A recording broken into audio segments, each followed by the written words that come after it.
నివాసంపై 1995లో భారీ సంఖ్యలో ఐటీ అధికారులు దాడి చేశారు. అప్పుడు అందరి కళ్ళు బైర్లు కమ్మే సంపద బయటపడింది. ఆమె విలాసం, వైభోగం చూసి దేశమంతా అవాక్కైంది. అదే ఓ రకంగా ఆమెపై నెగిటివ్ ఇంప్రెషన్ కలిగేలా చేసింది. ఆమె బంగారు నగలన్నీ కోర్టు సీజ్ చేసింది.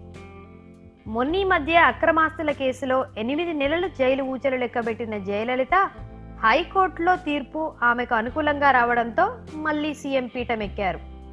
అయితే ఆమెపై కర్ణాటక ప్రభుత్వం సుప్రీంకోర్టుకు వెళ్ళింది కాబట్టి కేసు ఇంకా పెండింగ్లోనే ఉంది. కేసు ఇంకా తేలలేదు కాబట్టి ఆమె బంగారు నగలన్నీ కర్ణాటక ట్రెజరీలోనే ఉన్నాయి.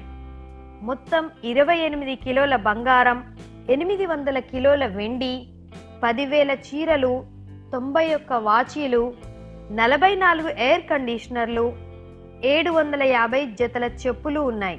దీంతో ఆ ఆస్తులన్నీ ట్రెజరీ పాలయ్యాయి.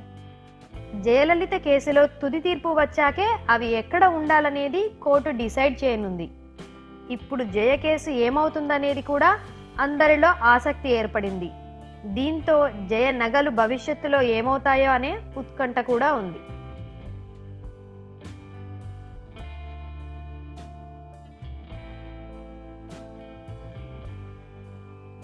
ఈ వీడియో మీకు నచ్చినట్టయితే లైక్ చేయండి, కామెంట్ చేయండి. మరిన్ని ఇంట్రెస్టింగ్ వీడియోస్ కోసం సబ్స్క్రైబ్ చేసుకోండి. Thanks for watching.